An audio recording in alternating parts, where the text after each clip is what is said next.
Welcome to video lesson 8.4. Today we're going to look at polynomials. Go ahead and put today's date in the top right hand corner. And our target for today is that I can identify and simplify polynomials by adding and subtracting. So our very first vocabulary word is a polynomial. And polynomials is the sum or difference of monomials. If you think about the words sum and difference, that now means we're allowed to add and subtract. Okay, so since a polynomial is the sum or difference of monomials, an example of it would be like if I have 3x is a monomial. Oops, there we go. And then sum means I'm allowed to add, and I can just add plus 1. Another one would be if I have like 2x squared, that's a monomial, minus 12x, because he's another monomial. So we can now add and subtract. Our next term is terms, the monomials that make up a polynomial. So it's just an individual monomial. Remember, mono means one. Sorry about that. There we go. So monomials.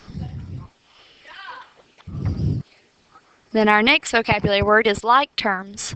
And like terms are the terms with the exact same variables with the exact same exponents.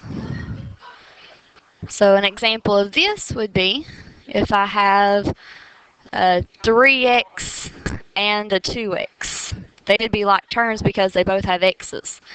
The same way if I had 5x squared y to the third and 7x squared y to the third.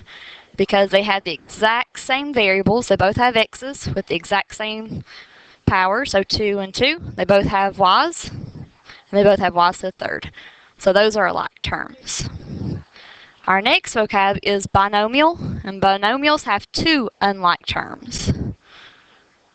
If you think of bicycle having two wheels, binomials have two unlike terms. So it would be like our 3x plus 1. He has an x, he doesn't. Then lastly, our trinomials have three unlike terms. So like a tricycle has three wheels, trinomials have three unlike terms. So it'd be like if I had x squared minus 2x plus 1. Okay, and now that we have our vocabulary, let's look at some examples of polynomials. So our first example has a table, and it has 2x minus 3y z, and then 8n to the third, plus 5n to the negative second, and negative 8. And our directions tell us to state whether each expression is a polynomial. If it is a polynomial, identify it as a monomial, binomial, or trinomial. So the first one, is it a polynomial? So we have 2x, so that's a monomial, it's being subtracted. So remember, today we're allowed to subtract. And 3yz, that's another monomial. So yes, because we have two monomials being subtracted. Now, it wants to know if it's a monomial, binomial, or trinomial.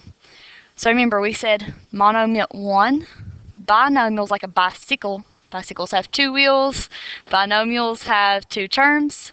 Same way trinomial is 3 because tricycles have three wheels, trinomials have three terms. Okay, and since it is a polynomial, we have two terms, it means it's a binomial. Now our next one has 8n to the third, so that's a monomial, that's good. And plus, we're allowed to add again, and 5n to the negative second. Well, remember from our rules about a monomial, we're not allowed to have negative powers. So because he's not a monomial, this is not a polynomial because of the negative power.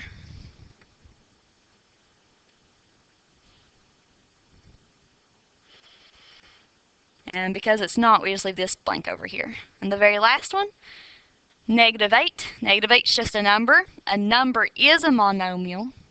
And polynomials can just be monomials. So yes, And because it's just a number, there's just one of them, so it's a monomial.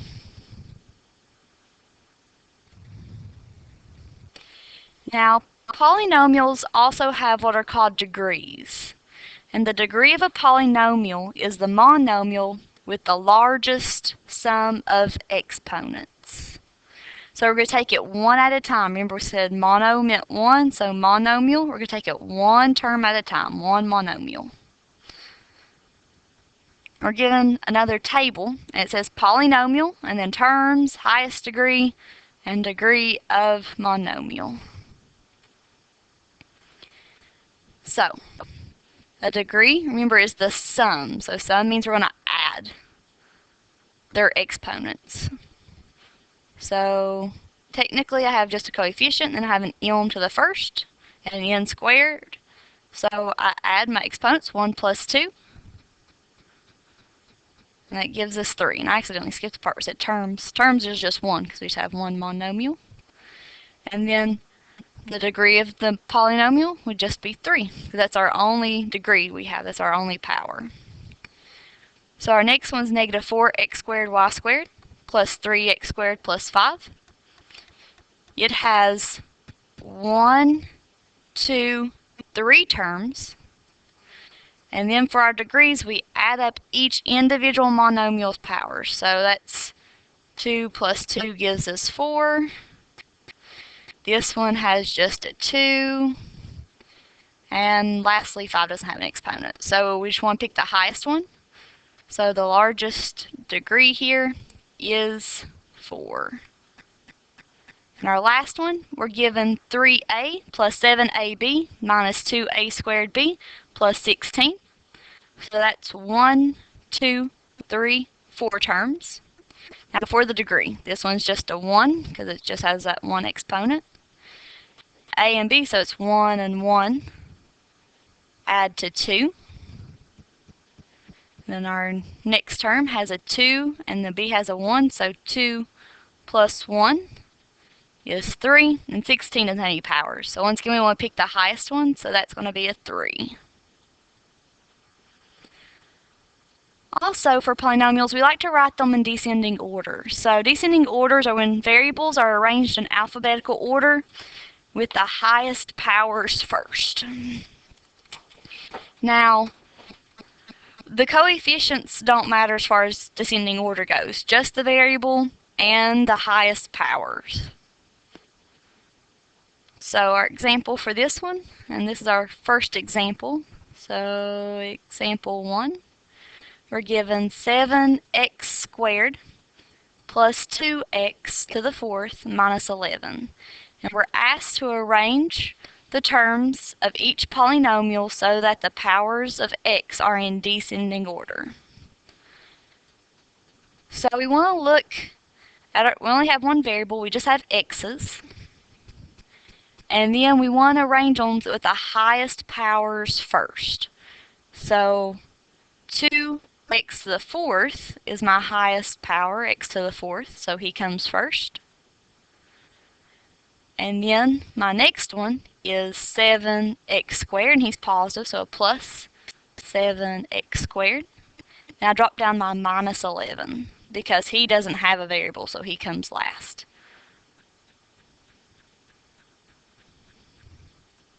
Alright, let's see one more writing in descending order. Example 2, so writing in descending order, it gives us 6x squared plus 5 minus 8x minus 2x to the 3rd. So once again, we only have x's, so we want to put them in order from highest exponent to the lowest. So I have a 2, that's technically a 1, and a 3. So 3 is the highest, so it comes first. Always grab that sign in front because it's a negative 2x to the 3rd. Then after 3 would come my 2, and that's a positive 6x squared, so a plus 6x squared. And then a minus 8x because it has a 1 there, so minus 8x to the first. And then lastly, 5 is just a number. He doesn't have a variable or a power, so he comes last. There we go. Now the last thing we're looking at with our polynomials is combining like terms. And combining like terms is only when you can only add or subtract like terms. And like terms, if you remember from our definition, means same variable, same power. That's the only way we can add or subtract them, is if they have the same variable with the same power. And lastly, just a quick reminder, when we're adding and subtracting, the powers do not change. I know we just finished a section on multiplying, raising to a power, and dividing monomials, in which we did work with the powers. When we add and subtract, we do not. We do not change the powers. So here's our example 3. They give us 3x squared minus 4x plus 8 plus 2x minus 7x squared minus 5. So order of operations kicks in. We want to look into the individual parentheses, 3x squared minus 4x plus 8. We check it for like terms. I have an x squared. I don't have any other x squareds. I have just an x. I don't have any other x's in there. So I just drop it down outside of the parentheses. Now, this plus signs don't change anything. So he just drops down, plus. Now look in this second parenthesis for any like terms. I have an x. I don't have any others. I have an x squared. I don't have any others. So it too just drops down as is. So now we check them for like terms. I start out with the 3x squared. And then we say, do I have any other x squareds here in red? I do. I have a minus 7x squared. And then I have my next term is a negative 4x. I check my red ink for any more x's, and I do. I have a plus 2x. And then lastly, I have a plus 8. He's just a number, and I check for any other numbers, and I have a minus 5. So 3x squared minus 7x squared gives us a negative 4x squared. Remember, we do not change the variable's exponents. It stays the same. So 3x squared minus 7x squared is negative 4x squared. Now always use that sign in front, so it's a negative 4x plus 2x. So that gives us a negative 2x. And then just the numbers. Positive 8 minus 5 is a positive 3. And then we check for any more like terms. He's x squared. He's just an x, so they're different. That's as far as I can go. And our last example is subtracting. So I'm given 3n squared plus 13n to the third plus 5n minus 7n plus 4n to the third. So once again, we check our first parenthesis here for any like terms. He has a power 2, he has a power 3, so they're different, so I just drop them down as is. Now a minus symbol is different from a plus symbol, because a minus actually changes everything. So I distributed in, say that positive 7n is going to become a minus 7n, and that plus 4n to the third becomes a minus 4n to the third. Now that we've changed everybody's sign because of the minus, we look for like terms. So I always like to put them in descending order, so I'm going to look for my highest exponents first. So I have a 13n to the third, and we check for any other n to the thirds, and I have a minus 4n to the third. Then my next highest exponent is 3n squared, so he's positive 3n squared. He doesn't have anybody to go with, so my last ones are just my 5n minus 7n, and they're already together, so I just drop them down. So now we combine like terms. So 13n to the third minus 4n to the third is 9n to the third. 3n squared has nobody to go with, so he just drops down. And then 5n minus 7n is negative 2n. And that's as far as we can go because all their powers are different. And that finishes up for polynomials. Thanks.